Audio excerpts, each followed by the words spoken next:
Nigeria's textile industry is on the brink of total collapse. An industry that once recorded more than 60% of annual GDP growth rate now struggles with cheap imports. In the first episode of this documentary film series, we visited some commercial hubs in the northern part of the country to see how the textile industry is faring. Now we head south to see how the textile industry in this part of the country is faring.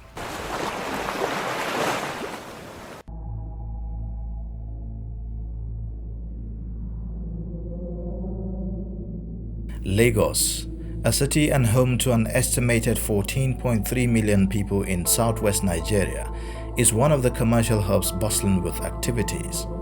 Everything is monetized.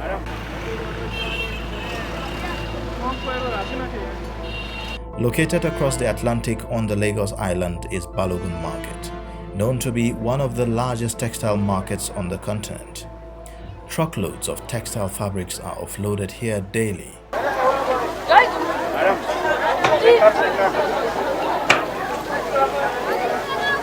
But what's the story behind this commercial nerve center of Lagos?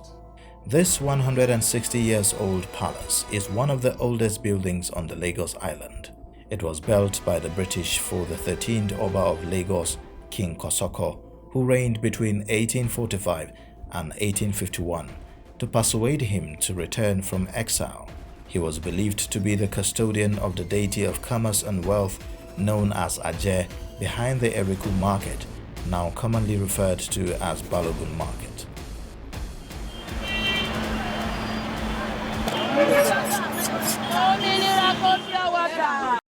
Thousands of people from all over the continent, especially Togo, Benin, Niger, and Cameroon, troop in and out of Eriku Market daily to buy or sell textile products. Nduka Ogum has been in the business of selling textile fabrics for more than 20 years now. He observes that the benefits of the business now go to the importers, most of whom are Asians. That first when I enter is these people, Lebanese people. And then they do Nichem, UNTL, and other textiles.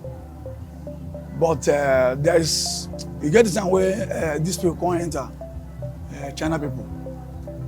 As they enter, it gets the small one where they bring, the small prints. As they bring the small print, so it's like they use price to pursue those people. And at that price, I pursue them. Because of the price, their price come down that time.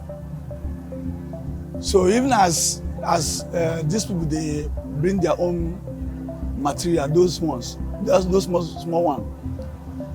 We can't tell those people, see the price what these people they sell, whether they go to this money. They say no. Then they import everything, what they take do the black oil and what do they call them?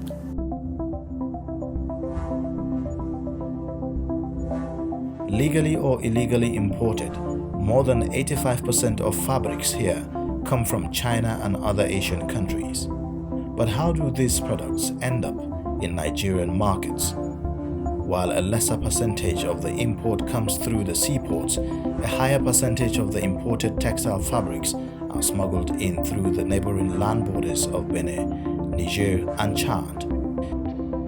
Now the Chinese can produce this, let's say 1,200. We bring it here. Your cost is here is about 3,500. Probably the same thing, the same color, the same print. Which one will you go for? So it's clear. Price. And again, our attitude. Because it's partly we like foreign to patronize foreign goods.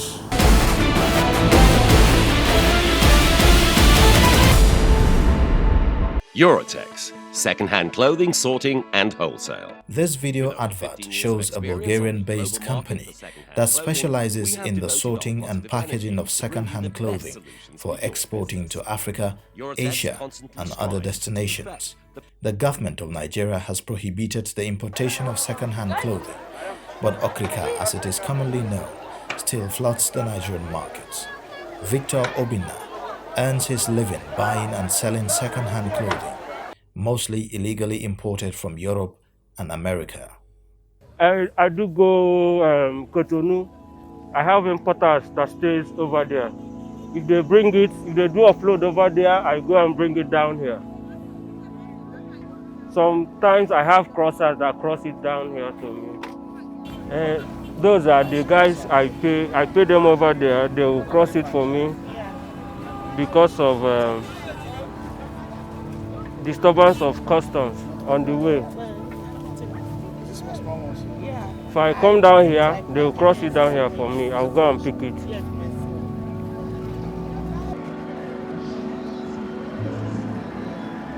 With the high cost of buying new clothes, second-hand clothing offers low-income earners affordable clothes, impacting negatively on local textile and garment industry.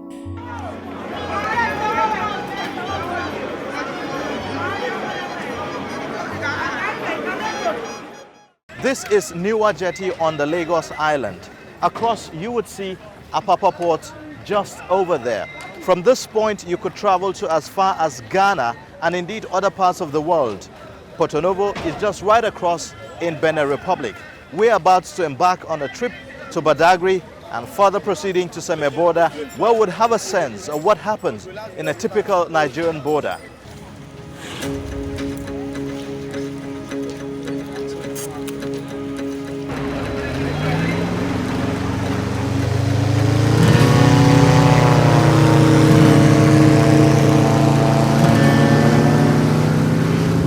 There are 3 checkpoints on the waterways from Lagos to Badagry and more than 50 checkpoints between Badagry and Seme border, consisting of the military, customs, police, immigration, amongst others.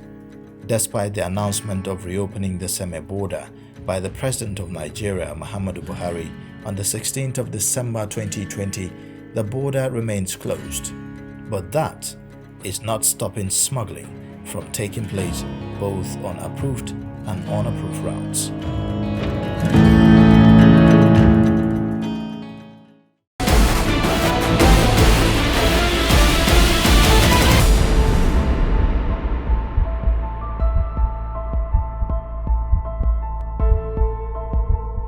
On arrival at the Seme border, we were inundated by persons willing to carry us across the border without clearance by the immigration and other security officials at the border station. Boys identified as camp boys working with security agents at the border checkpoints can be seen scouting for travelers who want to go across the border without going through the necessary clearance by security officials. Why?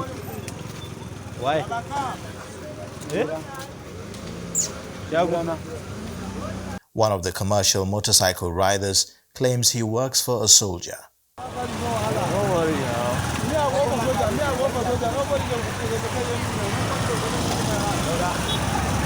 After negotiating payment, we were escorted into Benin Republic by a police officer without any search. This happened while we filmed secretly.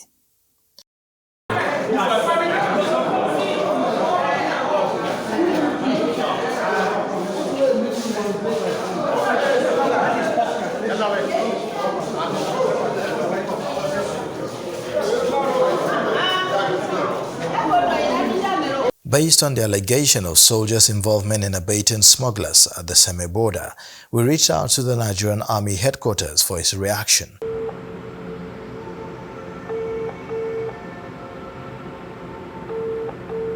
There was no response to our calls or text message.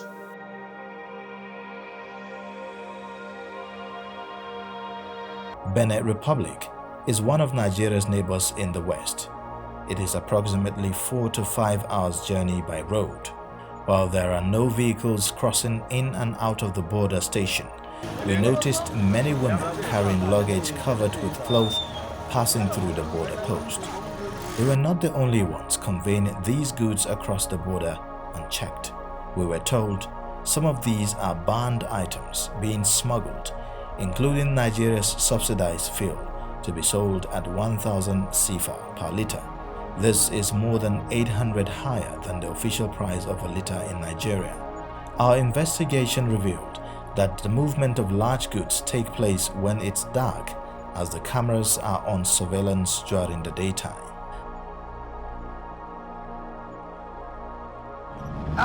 You know the police for plenty. They collect money from their hand now. They collect money from them, they pay. All these toilet away you see now, here they follow, go cement. That way we are coming, that road we are passing, we are coming.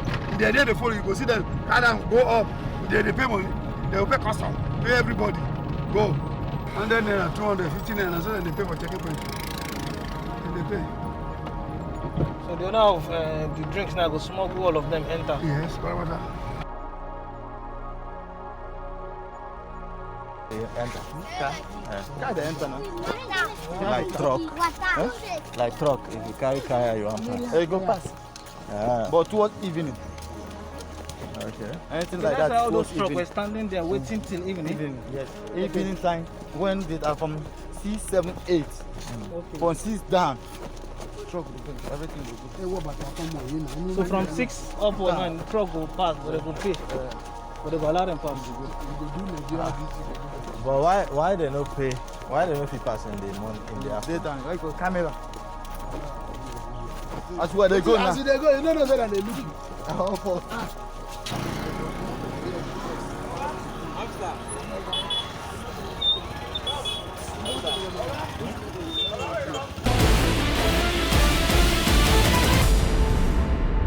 Now, we just crossed into Benin Republic through the Nigeria semi-border. One of the over 80 legally approved borders. Passing through was such an easy task with the aid of an officer. At the biggest clothing market in Cotonou, we observe heavy presence of Asians, including Igbos, dominating the business of printed fabrics and second-hand clothing. It is where most Nigerians go to buy okrika, or bend down select as it is commonly referred to. Chika Ogo found himself here about 7 years ago. Yes, there is a company. There are magazines where they sell bales. Like here now, what we do here is that we open the bale, we buy from the company, we come here, we open the bale. People who are reselling, maybe from Nigeria, maybe from Togo, Benin, anywhere you come from to Misebo Market, you come and do what? You pick. There are crossers, either by road or by water. There are crossers who will cross you. I guess by road should be like 15 to 20,000 naira, crossing your goods from Benin Republic to Nigeria, Lagos precisely, like 20,000 naira. The money is for escort. It's the crosser's money.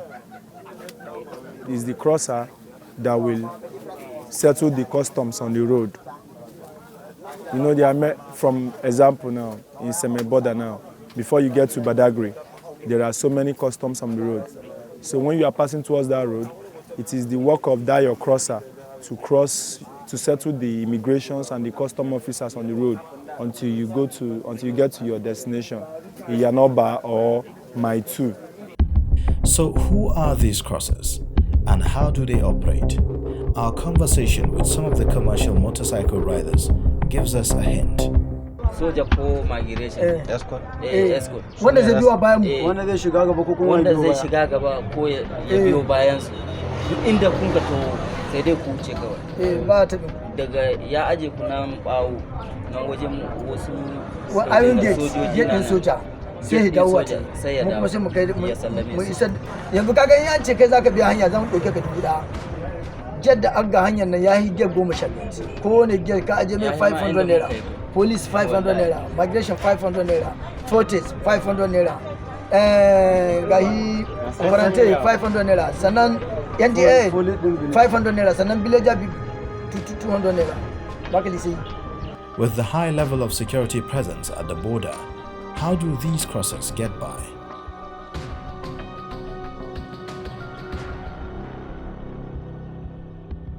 Satellite images of the Seme border shows several routes by which these crossers pass through with the help of security personnel. Back in Lagos, Nigeria, the smuggling of these items continues to hamper the growth of local manufacturers like Franklin Egbema. While a locally produced t-shirt like this one could cost 2,000 to 3,000 naira in the market, second-hand clothing could cost 50% lesser. We mass produce. We also supply the market, the open market, the Mokta market, Teji Show markets, Aba, several major markets around the country. And we also take orders, special orders, people that are looking to do promotional items for a particular product, so we cater to people like that as well, customers like that. And so it's a bit of everything, really, and it is difficult to compete internationally, when our product in the open market, it's locally made here, it's made here in Nigeria, but more expensive than what comes in from China, for example, so the average Nigerian, would prefer to maximize profit and buy what is made in China than patronize their local manufacturers. Not only does smuggling impede growth for Franklin, infrastructure has also been a big problem, especially power, as the company depends on generator for power supply. It's a major problem because the supply of electricity is very poor. Like I said earlier, in the last 1 month, we haven't had more than 2 days of electricity. So we find ourselves having to produce 98% of our electricity, which makes the cost of production extremely high.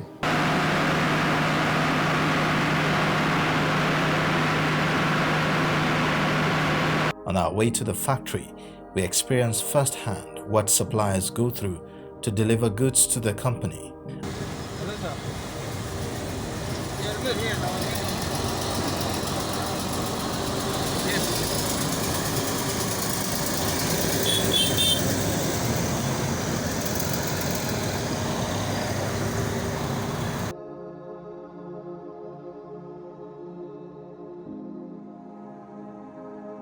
Accessing the location of the factory was a huge challenge, as our vehicle could not drive past a particular location due to bad road.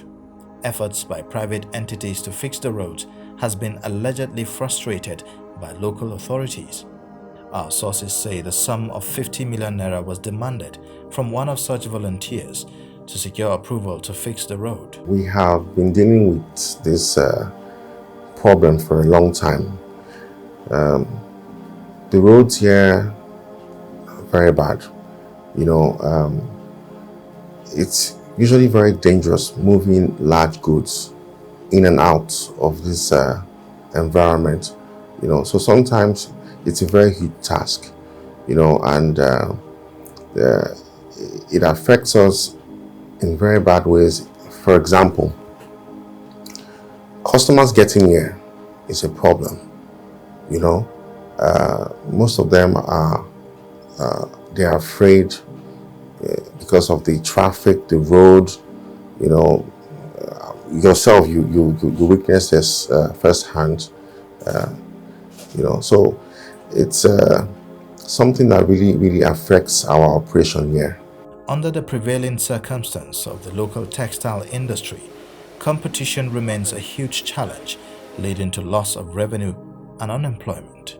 Now, most of these countries from abroad who are able to ship in their goods, they enjoy what we call an economies of scale, all right? Now, their cost of production is relatively cheap by virtue of the existence of the infrastructure that they leverage on.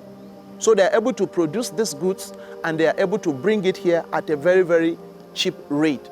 And then even their designs, their designs are more attractive, all right? Now, for the the existing and surviving textile industries, for me, for them to be able to stay afloat, I feel a lot depends on what the government of the day is willing and is able to do. Now, the taste of the people is one, and it's one that you cannot control. Because largely, when people have good disposable income, they go for whatever options that is available to them, either by virtue of its affordability or by virtue of its design, its beauty, and whatever. And yours truly, you cannot constrain people from enjoying themselves.